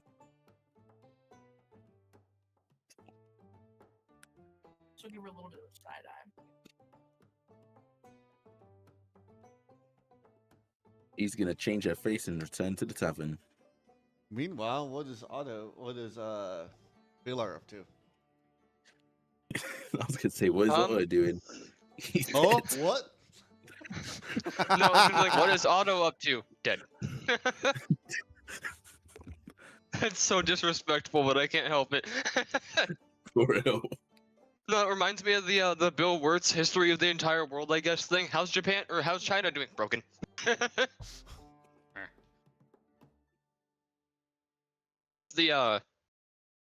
So first thing he'd probably be doing is looking for a bow to replace the short bow that he's had, because while you were gone late, I did express that that's something I've been needing to do for like the past 4 sessions, because the non-magical standard short bow is not cutting it. Yeah, I hate to say Especially it, but given that I got the archery fighting style from my second level dip into my secondary class. yeah, and I hate to say it, but I think most enemies you're gonna be fighting now are probably gonna be. So even getting my hands on a +1 would be better, but I'm just looking at like the bows and stuff, though I'm probably gonna have to settle on just like your +1 or +2, because most of the other things require attunement, and I'm currently balancing my attunement already between different items. Yep. I don't want to lose my extra 3d6 off the core cut. I can't unattune from the Guardian unless we want to go through the having to DC 20 Arcana check to get it back up and running again. I've been using the Diviners enough to validate them being there. So now the question becomes how much just getting a +1 short bow would run me. Because I know you tend to price stuff on the lower end in your world, and when I was looking it up during the, me being downtime and everything, it says that the usual price DM guide is between, this is such a wild range, between 101 and 500. Thank you, Wizards of the Coast, for not providing us with concrete prices. I'd probably put it like halfway, so like 250 or plus for. Just be a +1. Yep. Just so that I can stop using a non-magical bow. Probably 500 for +2.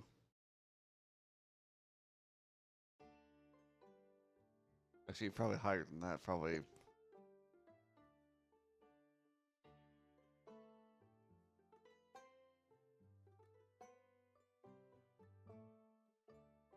see here. Got that on me, and then I've got.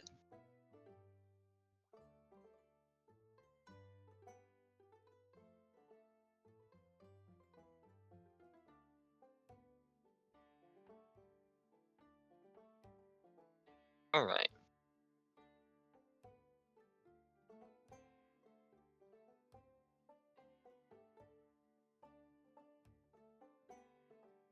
So,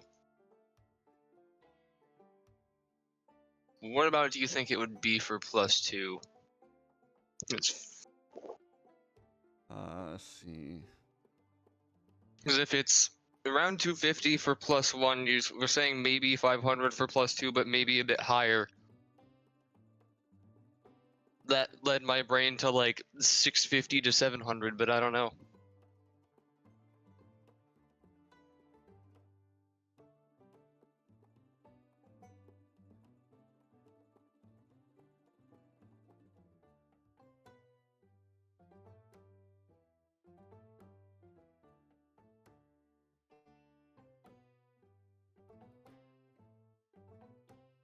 Trying to see if it's on the sheet. So many magic items that just have a dash, and then you get like the general range for this is how much a rare item could cost, and it's like, here's hundreds of gold range. Are you trying to get a short bow or a long bow? Or a crossbow? Short bow. So I'm just trying to replace the kind of bow that I've already got, you know? Just direct upgrades instead of side grading it.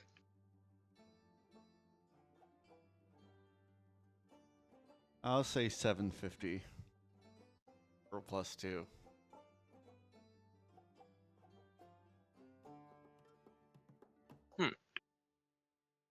Could I do... Who would it be that would have that? Would that be the magic shop or the smith? Probably a smith. Would he have interest in me covering part of that using some of the gems that I have, or would I do that all in gold? I do have enough gold to cover it, just curious. I mean, probably either one would work.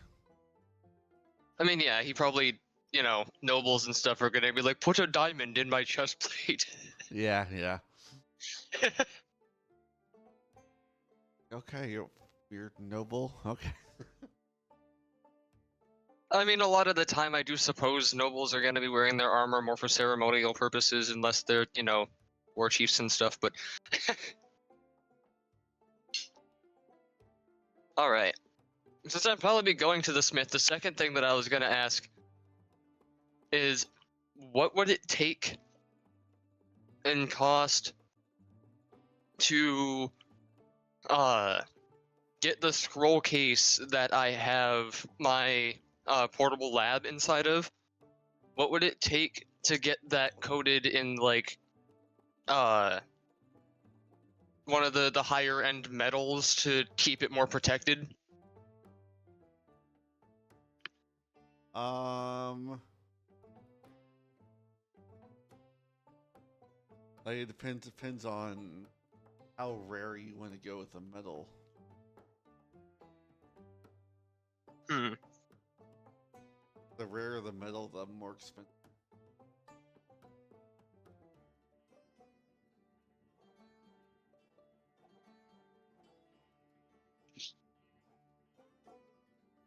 I'm kind of trying to think, because I know I want to keep it light. I don't want to go too heavy on cost, but at the same time, Phalor is like, I don't want to have my lab destroyed because that was a big investment for him. Yeah, yeah. That hole alone was 2,000.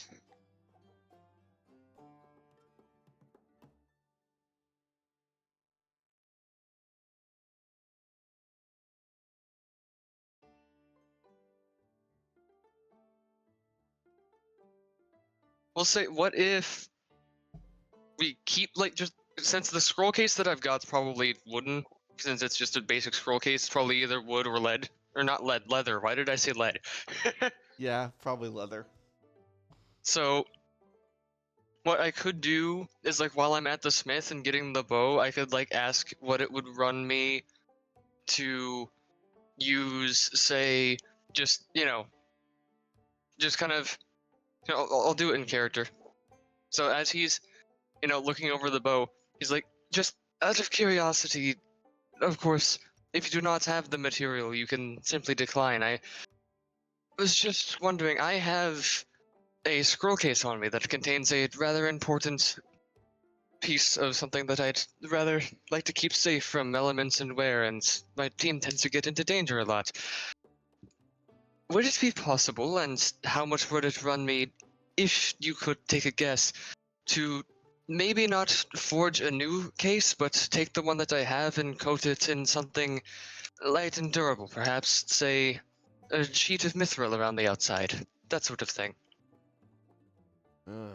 You see, this kind of runs his fingers through his his beard, and it's like, and As she's thinking, Taylor's Yeah. probably just like, if you don't have the material, of course, you're free to suggest any others that might be workable. Mithril's a pretty rare metal, but I'd probably do that for probably 1,500. Taylor kind of gives a bit of a thinking for a moment. Then he kind of does a breath in. He says, well, that is quite a high price, but on the other hand, I suppose it would probably significantly increase the protection that the case would give, wouldn't you say? He nods. He kind of sets the bow down. He's probably been kind of feeling the weight in his hands and everything. And then he takes the scroll case off of his back, and he sets it down, and he's like, I should probably, well, would you prefer that I take what is inside out for this kind of work? He nods, saying, I got a better idea. As, you probably see, as he starts working away, you see he's, carefully, he's almost, making, a fruity roll-up of the metal itself. But and then it's after he dunks in, puts in the water and it cools down, he starts wiping it down. See him just it's more like this more like a metal tube. You see him just pick up a scroll case itself, and it just slips inside.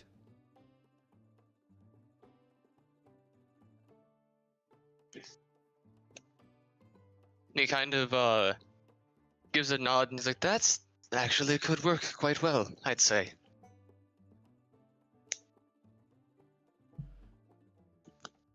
He says, still, it's a cheaper version, but I'm gonna make it all fancy with a top and stuff. It would have gotten a lot more expensive.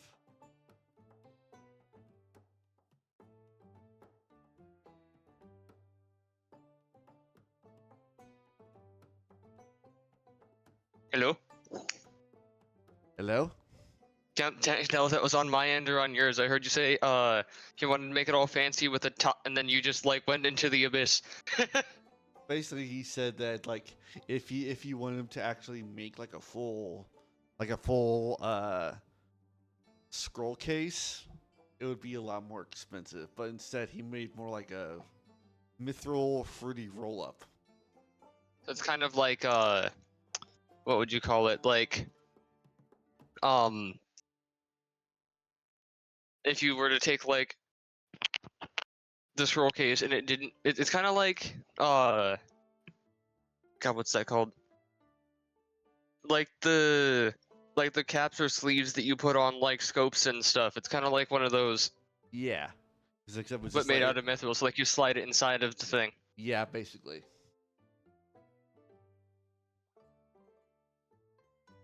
It's basically like a tube, but capped at one end.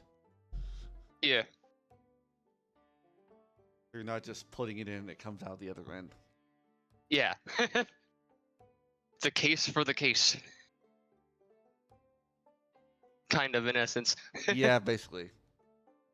And Phalar just kind of gives a bit of a nod, and he's like, "This should work fine enough, I do believe it.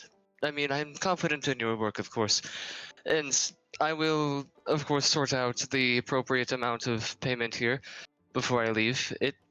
I do appreciate it. I know it's a bit of a interesting request. It's just the item that I contain within this case is worth a couple thousand on its own, and I'd rather not lose what is within."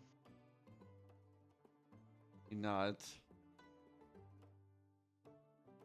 So he probably starts to count out like the gold, and then off the side of the gems as well.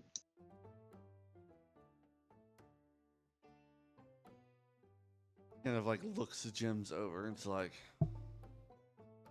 oh, I guess it'd be handy for all the weird armor people's hoping to make. Phalar kind of gives a bit of a nod as he's looking through all the different gemstones and kind of holding them up in the light and stuff, setting them down. He's like, "I do suppose so, yes. It's a bit of a long story how we managed to get them, but I do know that there is plenty of person that makes ceremonial weaponry and armor that they like to have their adornments." Me personally, for armor, it's for protection, and that's it. I don't need. I don't know. I don't understand why you need some damn diamonds and glittery and shit. Taylor kind of gives a nod, and he's like, "A man that prefers a materialistic approach. It's always nice to see. Keeping it simple can sometimes be the best, of course. It's at its core what armor is meant for, is to protect. Though I do suppose some people want to be a bit flashy with it." He just sighs and shrugs. As he does that, he finishes setting the stuff down, picks up the short bow, uses another look down, and then he picks up the case. He gives a nod to the smith, and he's like, "I appreciate your work, and I look forward to testing this bow in the field." Yeah. Good luck. As Phalar leaves, he's just like, "You have a nice day." At this point, there's like a look on his face like he's kind of slightly uncomfortable because he's not used to prolonged social contact.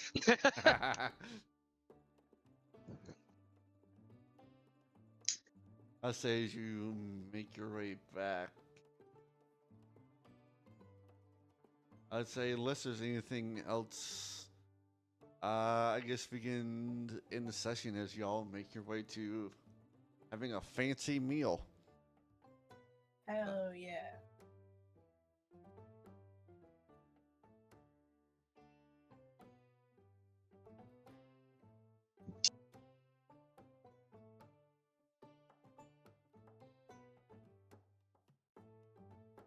In October, the mitochondria turns into the phytochondria and becomes the haunted house of the cell. What? What? I just got sent that by my mom. I love that. Because the mitochondria is the powerhouse of the cell.